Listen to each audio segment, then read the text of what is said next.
नमस्कार, जय महाकाली। कैसे हो दोस्तों? अच्छे हो?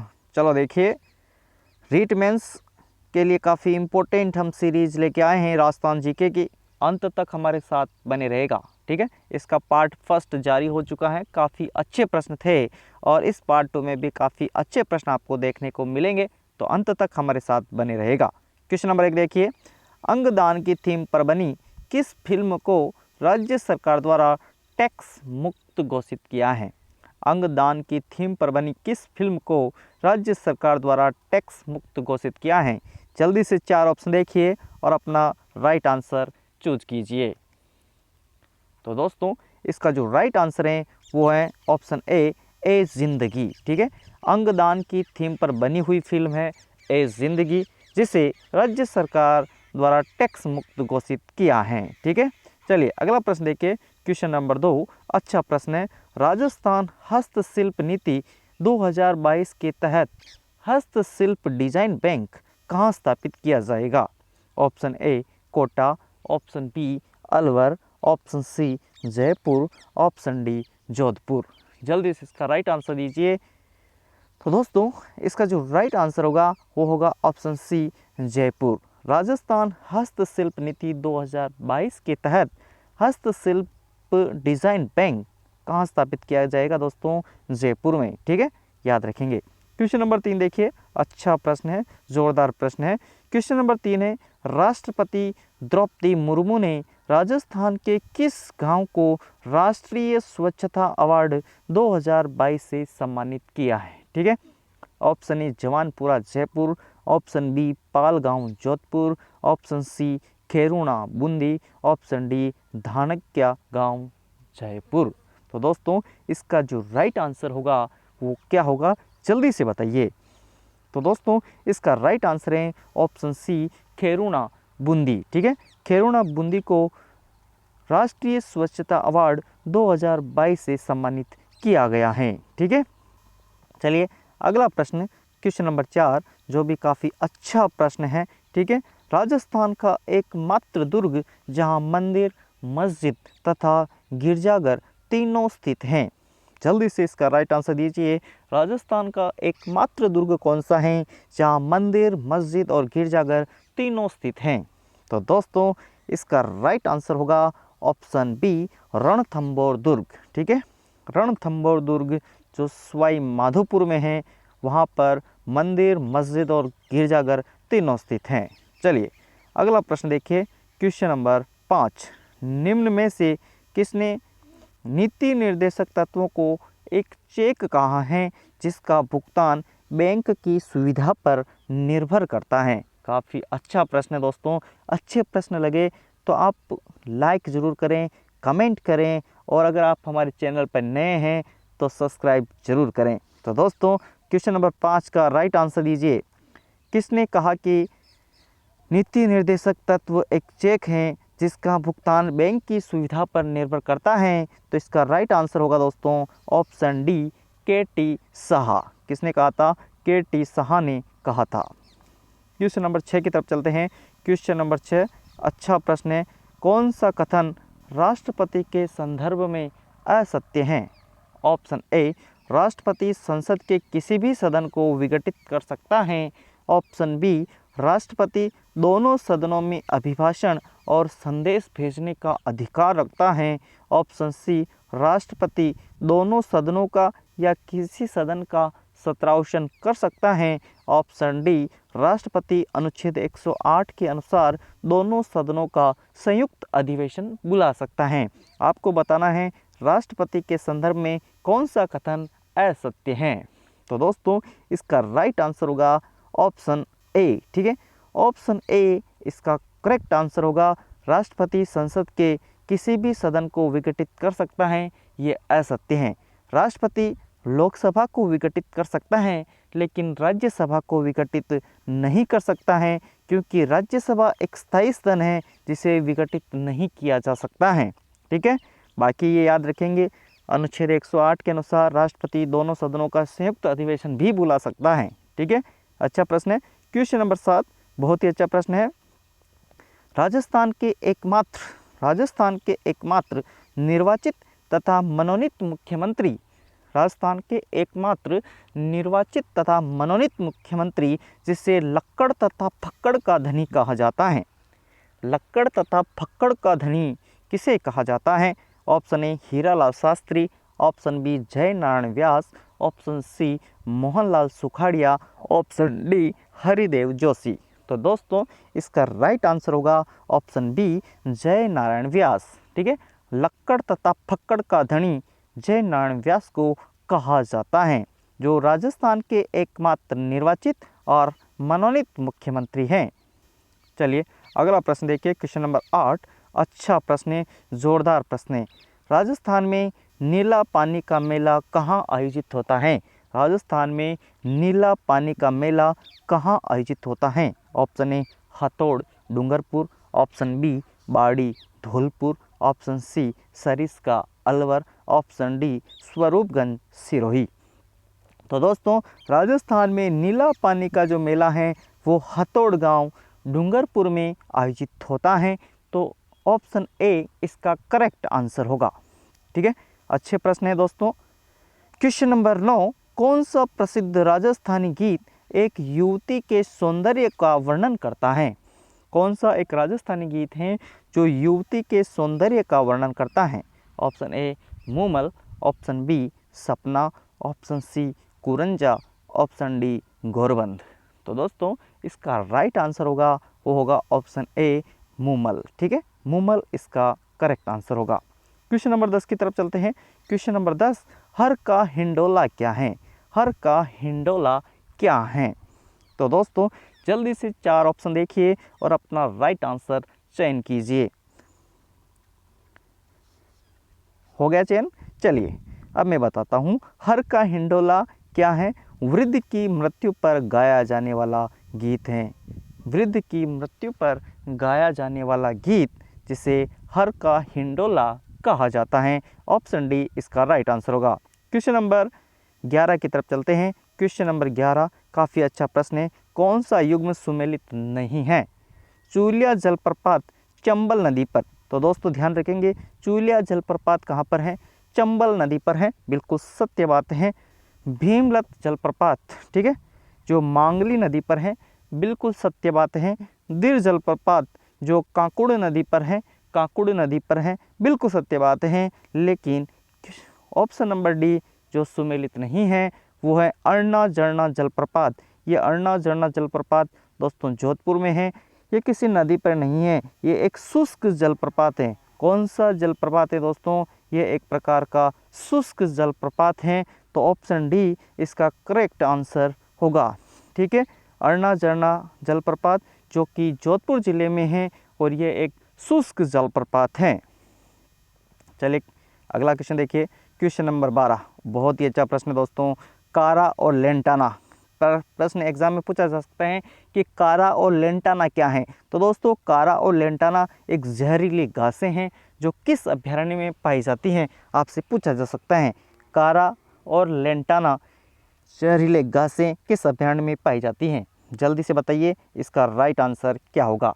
तो दोस्तों इसका जो राइट आंसर होगा वो होगा ऑप्शन सी आबू अभ्यारण्य सिरोही में कारा तथा लेंटाना नामक विषैली या जहरीली घासें पाई जाती हैं। ऑप्शन सी इसका राइट आंसर होगा। क्वेश्चन नंबर 13 देखिए। राजस्थान में वर्टिसोल्स मृदा कहाँ पाई जाती हैं? राजस्थान में वर्टिसोल्स मृदा कहाँ पाई जाती हैं? तो दोस्तों मृदा से संबंधित प्रश्न पूछा जाता है, तो मृदा से संबंधित प्रश्न आप अच्छे से तैयार करके जाए एग्जाम में। ठीक है, तो यहाँ पर पूछा गया है राजस्थान में वर्टिसोल्स मृदा कहाँ पाई जाती हैं। तो दोस्तों इसका राइट आंसर होगा वो होगा ऑप्शन ए कोटा बूंदी तथा झालावाड़ में वर्टिसोल्स मृदा पाई जाती हैं। क्वेश्चन नंबर 14 अच्छा प्रश्न है। कौन सा सही सुमेलित नहीं है आपको बताना है। बेर अनुसंधान केंद्र बाड़मेर, ऑप्शन बी केंद्रीय शुष्क क्षेत्र अनुसंधान केंद्र जोधपुर, ऑप्शन सी राष्ट्रीय बीजीय मसाला अनुसंधान केंद्र तबीजी अजमेर, ऑप्शन डी केंद्रीय कृषि अनुसंधान केंद्र दुर्गापुरा जयपुर। तो दोस्तों इसका राइट आंसर होगा वो होगा ऑप्शन ए बेर अनुसंधान केंद्र बाड़मेर। ठीक है, ये गलत है दोस्तों। बेर अनुसंधान केंद्र जो है वो बीकानेर में है। कहाँ पर है? बेर अनुसंधान केंद्र बीकानेर में है, जबकि केंद्रीय शुष्क क्षेत्र अनुसंधान केंद्र जोधपुर में है। ठीक है, ये भी याद रखेंगे, एग्जाम में कोई सा भी प्रश्न आ सकता है। और राष्ट्रीय बीजीय मसाला अनुसंधान केंद्र तबीजी अजमेर में है, और केंद्रीय कृषि अनुसंधान केंद्र दुर्गापुरा जयपुर में है। ठीक है, चलिए अगला प्रश्न देखिए, क्वेश्चन नंबर 15। अच्छा प्रश्न है, 2011 की जनसंख्या के अनुसार राजस्थान में अनुसूचित जनजाति, ध्यान रखें, अनुसूचित जनजाति और अनुसूचित जाति की संख्या का प्रतिशत कितना है। अनुसूचित जनजाति और अनुसूचित जाति की जनसंख्या का प्रतिशत क्रमशः कितना है। जल्दी से 4 ऑप्शन देखिए और अपना राइट आंसर दीजिए। पहले आपको बताना है अनुसूचित जनजाति का प्रतिशत कितना है, और फिर बताना है आपको अनुसूचित जाति की जनसंख्या का प्रतिशत कितना है। तो दोस्तों इसका जो राइट आंसर होगा वो होगा ऑप्शन बी, 13.5% अनुसूचित जनजाति हैं और 17.8% अनुसूचित जाति हैं। ठीक है, ऑप्शन बी इसका करेक्ट आंसर होगा, ऑप्शन बी। ठीक है, अगला प्रश्न देखिए, क्वेश्चन नंबर 16। काफ़ी अच्छा प्रश्न है, कौन सा युग्म सुमेलित नहीं है। ऑप्शन ए उत्तर तलाई और कवास क्षेत्र बाड़मेर जिप्सम, ऑप्शन बी मदन कुंदन क्षेत्र झुंझुनू तांबा, ऑप्शन सी आनंदपुर भूकिया क्षेत्र बांसवाड़ा सोना, ऑप्शन डी कालाकुटा घटिया कांसला क्षेत्र बांसवाड़ा टंगस्टन। जल्दी से बताइए कि कौन सा सुमेलित नहीं है। ऐसे प्रश्न में ध्यान रखें, आपको जो 4 ऑप्शन देते हैं, ठीक है, उनको अच्छे से पढ़ना होता है, क्योंकि एग्ज़ाम में ज़रूरी नहीं यही प्रश्न आए। ठीक है, तो 4 ऑप्शन में से कोई सा भी प्रश्न उठा के बना सकता है।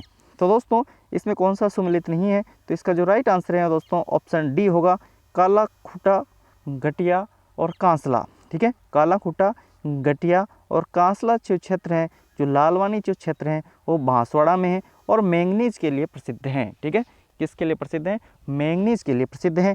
उत्तर तलाई और कवास क्षेत्र के बारे में भी ध्यान रखेंगे, उत्तर तलाई और कवास क्षेत्र बाड़मेर में है, जो जिप्सम के लिए प्रसिद्ध हैं। मदन कुंदन क्षेत्र झुंझुनू तांबा के लिए प्रसिद्ध हैं, और आनंदपुर भूकिया क्षेत्र बांसवाड़ा सोना के लिए प्रसिद्ध हैं। ठीक है, कालाकुटा घटिया कांसला क्षेत्र जो बांसवाड़ा में है, वो किसके लिए प्रसिद्ध हैं, मैंगनीज के लिए प्रसिद्ध हैं। ठीक है, चलिए question number 17। Bhadla solar park की विद्युत उत्पादन क्षमता कितनी है। बड़ला सोलर पार्क की विद्युत उत्पादन क्षमता कितनी है। Option A 1000 megawatt, option B 2245 megawatt, option C 1560 megawatt, option D 2545 megawatt. तो दोस्तों बड़ला सोलर पार्क की विद्युत उत्पादन क्षमता है वो है 2245 मेगावाट। ठीक है, ऑप्शन बी राइट आंसर होगा। बड़ला सोलर पार्क 2022 तक दुनिया का सबसे बड़ा सोलर पार्क है।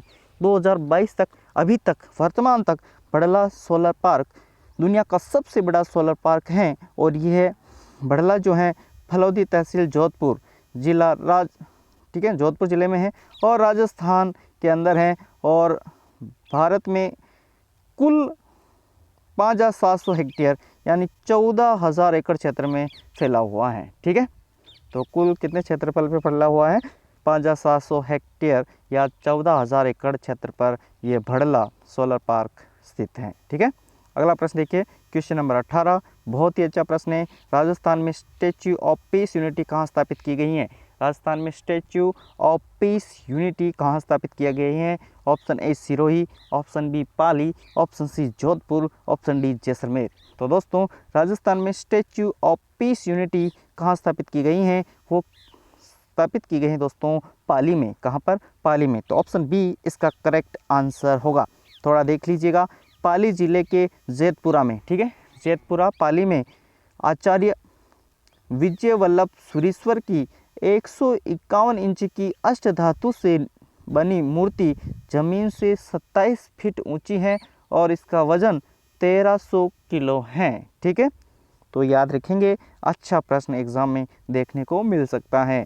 Question number 19। क्वेश्चन नंबर 19 भी अच्छा प्रश्न है। कौन सा सुमेलित नहीं है वो आपको बताना है। ऑप्शन ए काकी जी की बावड़ी बूंदी। बताइए काकी जी की बावड़ी बूंदी में है या नहीं है। तो दोस्तों काकी जी की बावड़ी बूंदी में है, बिल्कुल राइट आंसर है। ऑप्शन बी है कातना बावड़ी ओसिया जोधपुर। तो दोस्तों कातना बावड़ी ओसिया जोधपुर में स्थित है या नहीं है, जल्दी से बताइए। तो कातना बावड़ी ओसिया जोधपुर में है दोस्तों। ठीक है, ऑप्शन सी है सोनापानी तालाब चित्तौड़गढ़। तो दोस्तों सोनापानी तालाब जो है वो चित्तौड़गढ़ में ही है, ठीक है। और ऑप्शन डी है कीर्ति मोरी तालाब कोटा। जी नहीं, कीर्ति मोरी तालाब बूंदी में है। कहाँ पर है? बूंदी में। तो कौन सा सुमेलित नहीं है? ऑप्शन डी इसका राइट आंसर होगा। कीर्ति मोरी तालाब जो है बूंदी में स्थित हैं। क्वेश्चन नंबर 20, जोधपुर महाराजा विजय सिंह की पासवान गुलाब राय को मारवाड़ का नूरजहां किसने कहा? मारवाड़ की नूरजहां किसे कहा जाता है? गुलाब राय को, ठीक है। किसने कहा था? Option A Mohnot Nainsi, option B Kaviraja Shyamal Das, option C Bankidas, option D colonel James Tod. तो दोस्तों इसका जो राइट आंसर होगा वो होगा ऑप्शन बी कविराजा श्यामल दास, ठीक है। ऑप्शन बी इसका करेक्ट आंसर होगा। क्वेश्चन नंबर 21 देखिए, भूमि की माप जोख करने के बाद प्रति बीघा उत्पादन पर दिया जाने वाला कर क्या कहलाता था? भूमि की माप जोख करने के बाद प्रति बीघा उत्पादन पर दिया जाने वाला कर क्या कहलाता था? जल्दी से 4 ऑप्शन देखिए और अपना राइट आंसर चूज कीजिए। तो दोस्तों इसका राइट आंसर होगा वो होगा ऑप्शन ए डोरी पद्धति, ठीक है। काफ़ी अच्छा प्रश्न है, ठीक है, तो इसे नोट करके रखें। ऑप्शन ए इसका राइट आंसर होगा। क्वेश्चन नंबर 22 अच्छा प्रश्न है, एरिनपुरा छावनी के सैनिकों को क्या कहा जाता था?